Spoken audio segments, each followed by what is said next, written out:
I became a coach naturally, it seemed, when I was pretty young. In grade 8, I had a really interest in bodybuilding, and personally, I wanted a lot of people around me in order to motivate me to actually go all the time. And in grade 8, there's a lot of other things to do. And I successfully got about 4 or 5 people. And this is in a little tiny town in Cranbrook. And we would go to the gym 3 times a week. And I found that, I had this personal responsibility for these guys that actually are going and spending this time. And so I felt I needed to educate myself on bodybuilding. And so I spent a lot of time looking at technique and form and so on. And we were successful all the way through to high school. And I found that I was able to create a group and motivate them for a long time. And so when I hit university, I found that it just naturally continued in terms of study groups and engineering.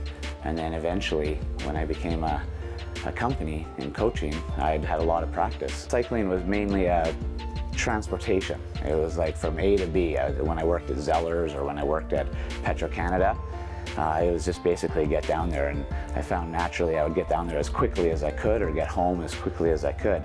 And when I hit Victoria, and after I finished my undergrad in engineering, I wanted to do something. And I joined a club at UVic, and I was introduced to cycling. And I've just never looked back. The friends that I went down to UVic with and did our undergrad, we finished our undergrad 5 years later, and as a celebration, we wanted to do something that was completely out of our realm, and so we entered this triathlon in Whistler.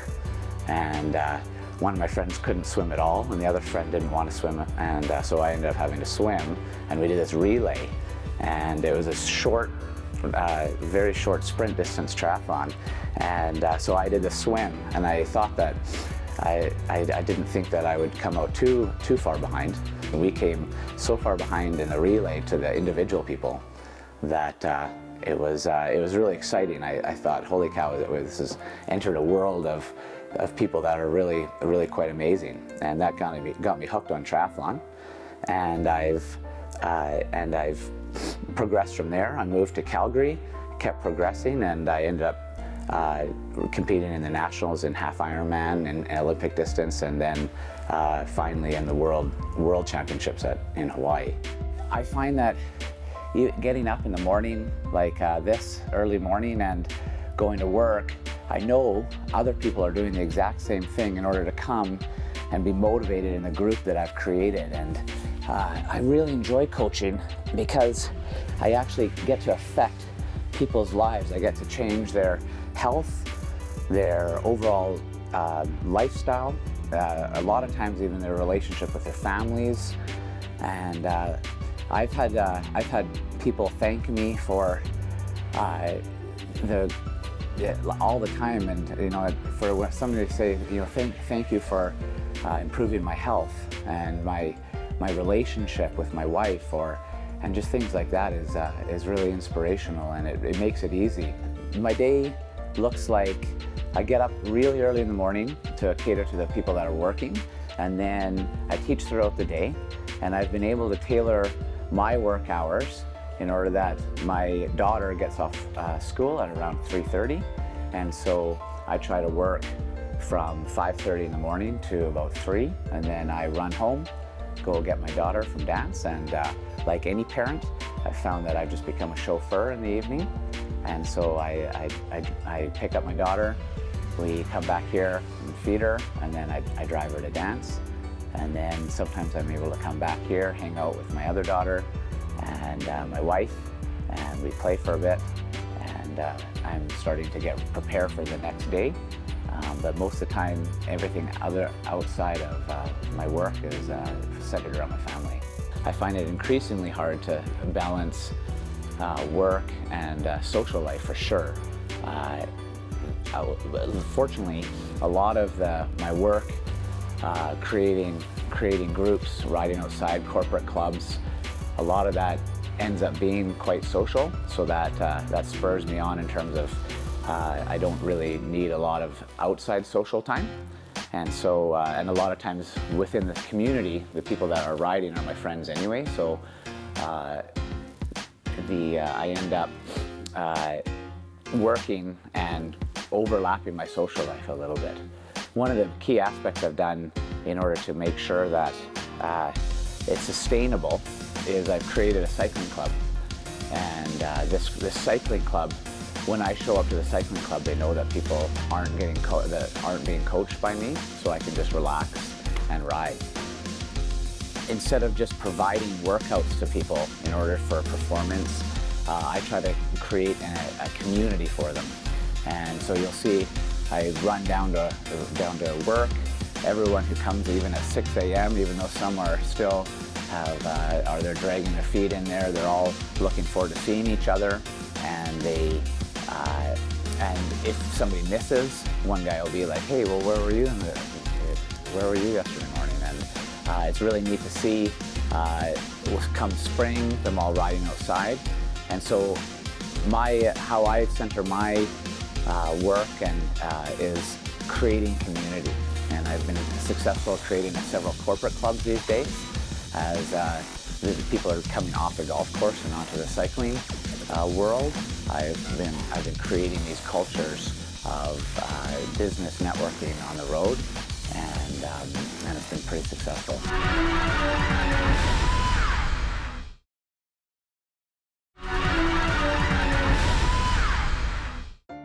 Coaching a triathlete or a cyclist is so different than coaching a traditional North American sport like hockey or football. With something like hockey, it's always in the exact same playing field. There aren't different environmental factors. It's much more of an anaerobic, very short shifts.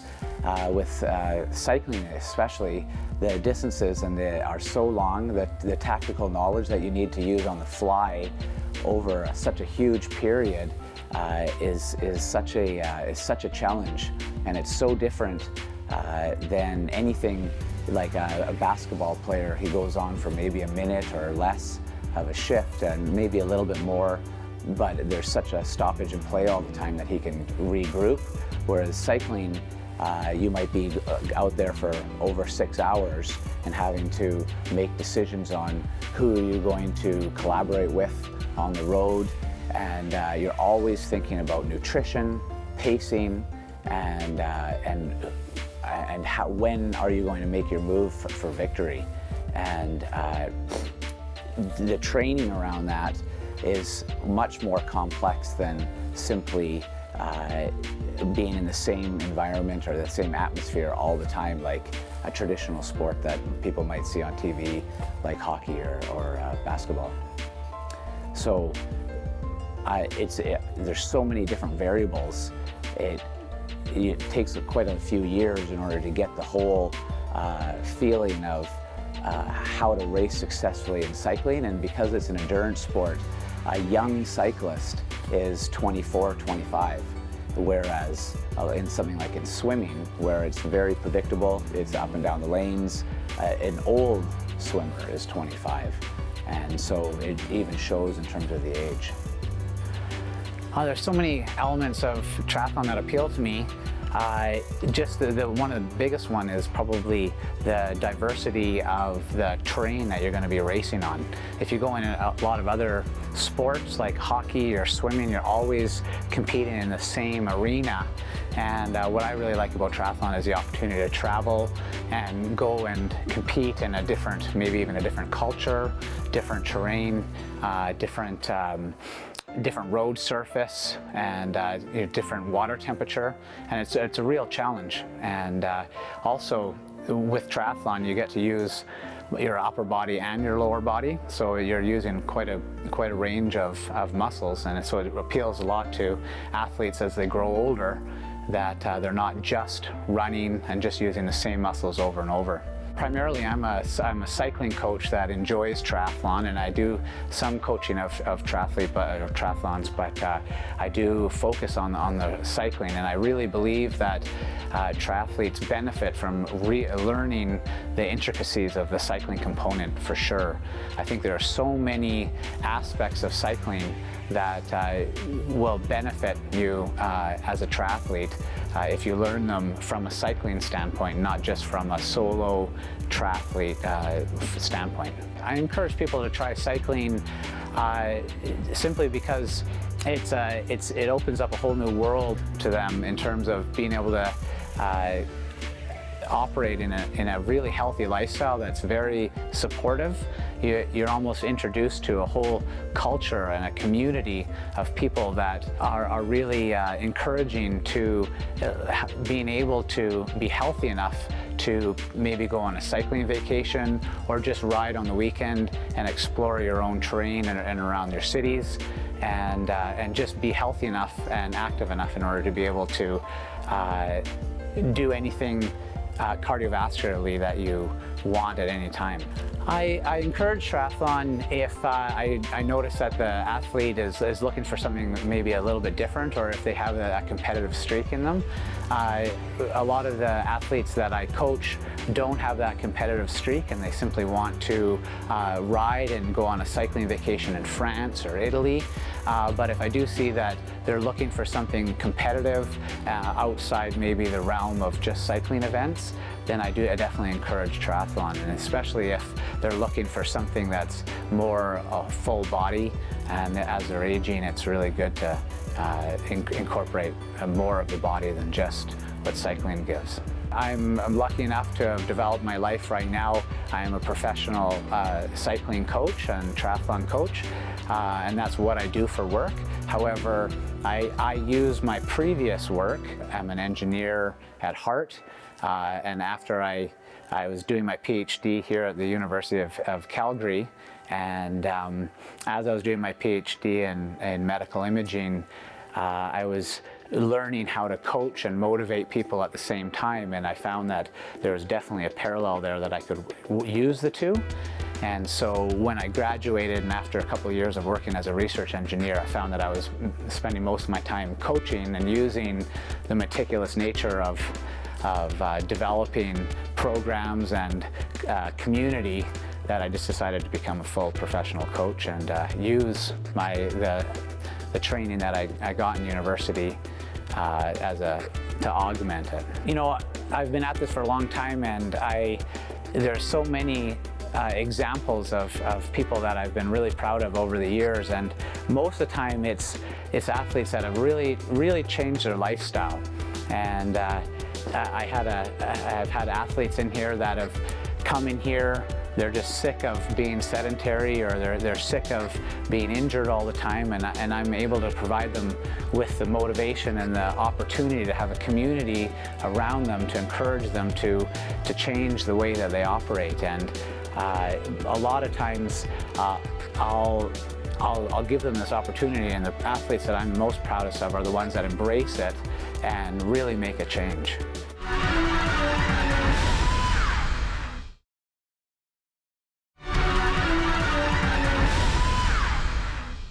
I've known Trev for over 8 years.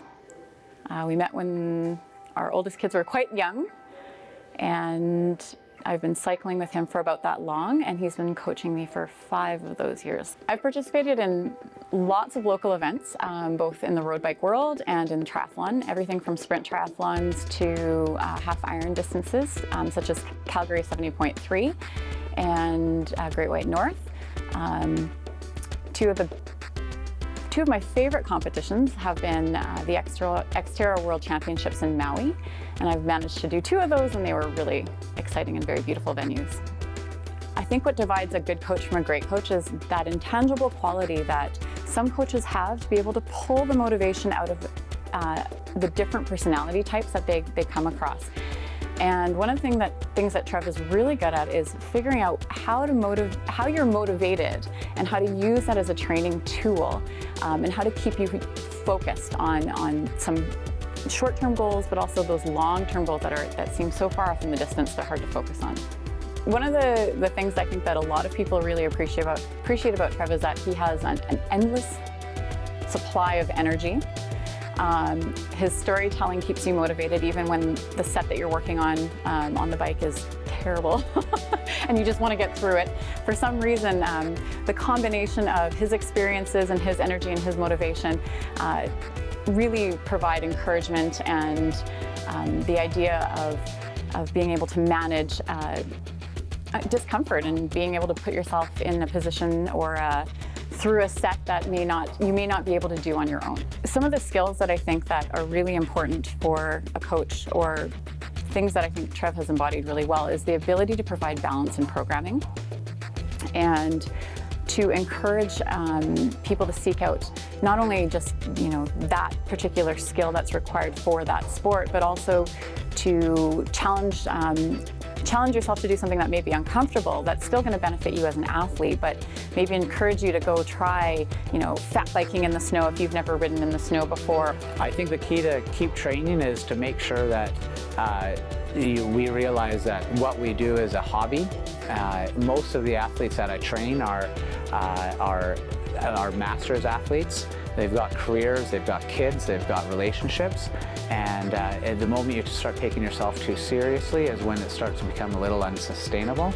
And so what I want to do is provide a community around athletes to make sure that it remains exciting.